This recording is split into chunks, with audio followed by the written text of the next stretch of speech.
it is more significant to talk about the Indian Renaissance in the context of what happened, let us say, from the mid-19th century. That is around 1857,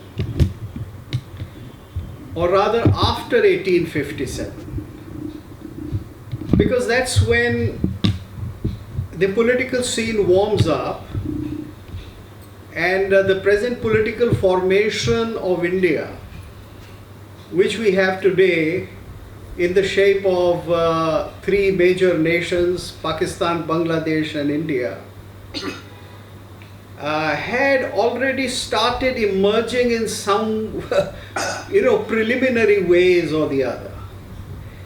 And the Indian Renaissance, it seems to be, has to be seen in the context of what has happened to India a few centuries before that.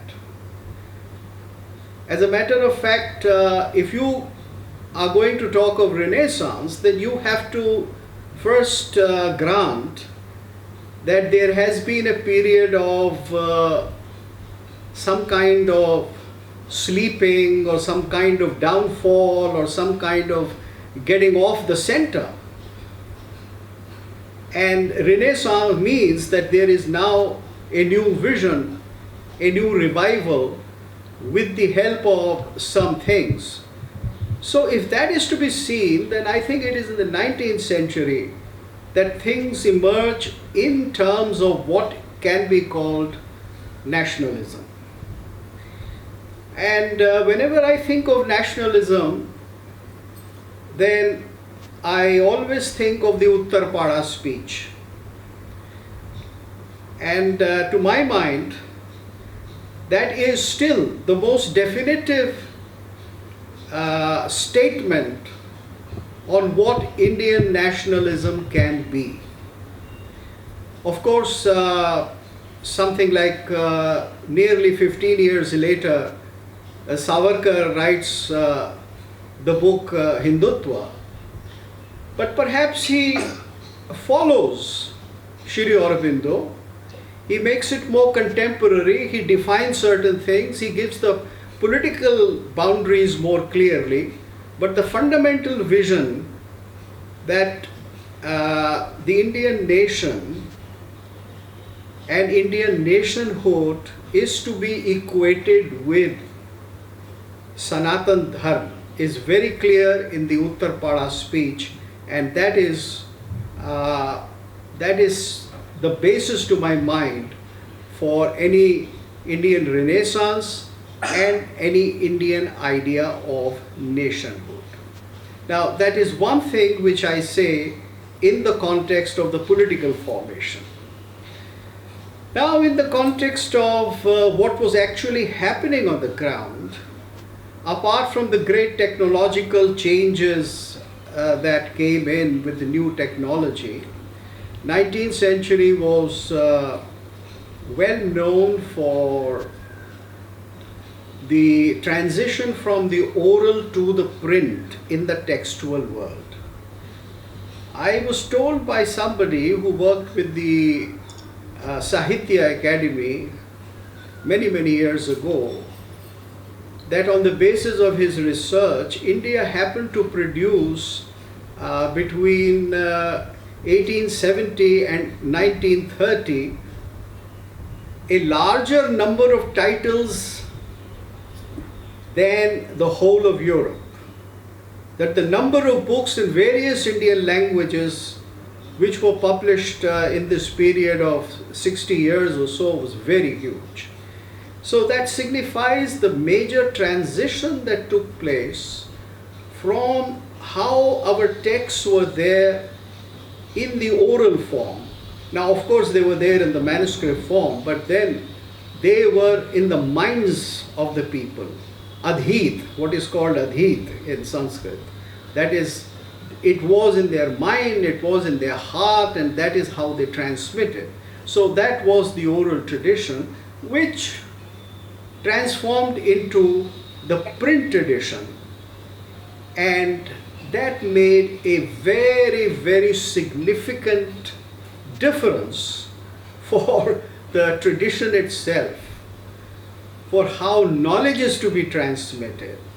And along with that, the medium of instruction, the medium of education, and the very concept of what is modernity and modern India underwent a radical change. It was not all for good, because too many good things were lost. And as I have spent a lifetime in studying the performative traditions of India, I would say that while many things were gained in terms of publicity, in terms of common access, but too many things were lost in terms of actual production. Because India was producing more, a greater variety, a greater flexibility of thought, a greater number of matas and matantaras and visions when it was operating in the older system of orality than it came to produce after the print. So we had a mountain of books, but people got slowly and slowly alienated from them. That's one thing. Secondly, we lost control over the body of knowledge. With print, manipulation of knowledge, transmission of knowledge, classification of knowledge, all this went into the British, and then as a consequence of that, into the European hands. That meant not just that students of these books changed, but that the whole vision about our text changed. And therefore, the Indian Renaissance, let us say from Dayanand Saraswati onwards to Sri Aurobindo, acquired an entirely different trajectory from what it had earlier.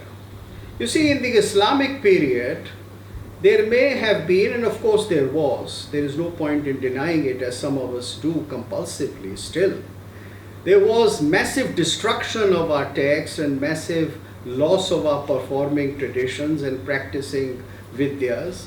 However, there was no filtering and there was no reformation of the very fundamental structure of how knowledge was transmitted. But this is what happened. And then the very definition of what is India, what is Hinduism, underwent a very big impact of not just the West and the technology, but of Christianity.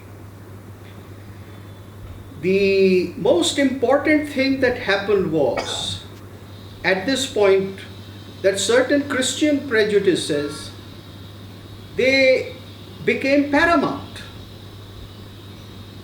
And they became paramount to such an extent that we distorted in recalling all our traditions. Now this, I'll give you the first example of Swami Dayanand Saraswati. It is in the character of Swami Dayanand Saraswati that you have something like the beginning of a schizophrenia that enters. On one side, you have the desire to reform Indian society, to get rid of so-called many social evils like Devadasi and Sati, etc., Varnashram, and the practices of hierarchy that go along with it. On the other hand, there is an elevation of Christian Protestant prejudices. In other words, the whole system of practicing Hinduism, and I am using the term in very broad terms, the whole system of practicing various matas, matantaras, philosophies, arts, and whatever sciences were there, the whole system of practicing it, manasa, vacha, karmana, with the mind, with the shabda, and with action. It got transformed into reducing it into great statements.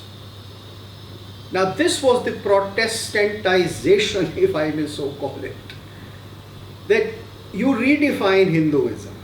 And Hinduism, in this redefinition, the Nirgun in Hinduism, the Upanishad in Hinduism, the Vedas or the so-called imagination about Vedas entirely in non-ritualistic terms, non-Mimamsak terms, to use the traditional language, becomes paramount. And the whole system of Sagun worship, the whole system of temples, the whole system of life and community as attached to the worship of the divine undergoes a big change. So, what does Dayanand Saraswati do? Dayanand Saraswati, when he translates the Vedic Samhita into Hindi, and of course it was a great task that he translated it into Hindi, and he did a marvelous job of formulating modern Hindi, creating modern Hindi. But what he does at the same time is, instead of translating Indra as Indra, he translates it into Param Pita Parmeshwar. So in his translation, Indra, Mitra, Varuna, Usha, whatever Devi, Devata which are there, the gods, they all become Param Pita Parmeshwar, and we all know where Param Pita Parmeshwar belongs to, where he comes from. He is none other than the Patras of Christianity. And with this comes the same Christian prejudice against idol worship, against ritual, against community life, against local customs and practices, the same prejudice which the Christians had once exercised in wiping out the polytheistic culture of Greece 2000 years ago. That was the same thing, that what was classical, that what was beautiful, that what was considered to be Homer and Virgil and all that was reduced by them to certain dictums, and the entire culture, religion, practice was put aside as pagan, as something to be discarded and replaced by Christianity. It was the beginning of this process that started with the Indian Renaissance. I am not going to denigrate what the social reformers did. Fortunately, Sri Aurobindo was not a social reformer. He was somebody who wanted not reform. As we all know, and I hardly need to say that in this most learned company, he did not believe in reform. He believed in transformation. And he talked about the total transformation, the integral transformation in human personality and the movement towards the supramental being. So he adopted an entirely different track as compared to those who capitalized the whole trajectory of Renaissance in India, namely the Bengal Renaissance, which happens later on, which travels to Uttar Pradesh, UP, and various other parts of India. Now, this was the problem which started in the Hindu world, so to speak. Here I am making a broad generalization in contrast to the other Renaissance, which started in the Muslim world. We cannot forget the Muslim Renaissance. I mean, some may not like to call it Muslim Renaissance, but then it was a Renaissance. And it was actually a Renaissance which had a much older history than Hindu Renaissance. It starts at the period of late period of Akbar, starts with Jahangir, with Sarhindi and various other theologians. And it comes down to Sir Sayyid Ahmad, who makes it very clear that Hindus and Muslims are two nations, and that Muslims cannot survive, they cannot live in a cooperative manner with the Hindus. He has too many speeches, I need not repeat their references, etc. And it is this kind of a contradiction which brought about the serious thinking and which compelled Sri Aurobindo to give the definition of Sanatan Dharma in the Uttarpada speech for Indian nationhood. And Indian nationhood is more or less synonymous with the Indian Renaissance. The Uttarpada speech makes it very clear that the kind of secularism, the Sarvdham Sambhav, or even our constitutional Ganga Jamuni Tehzeeb, which we came to believe on later, could not find a place unless there is a proper reconciliation in the real sense in which humanity wants to evolve towards something higher, to look to the noons of future, as Sri Aurobindo said. Professor, thank you very much. Thank you very much. We can thank you so much. Yeah.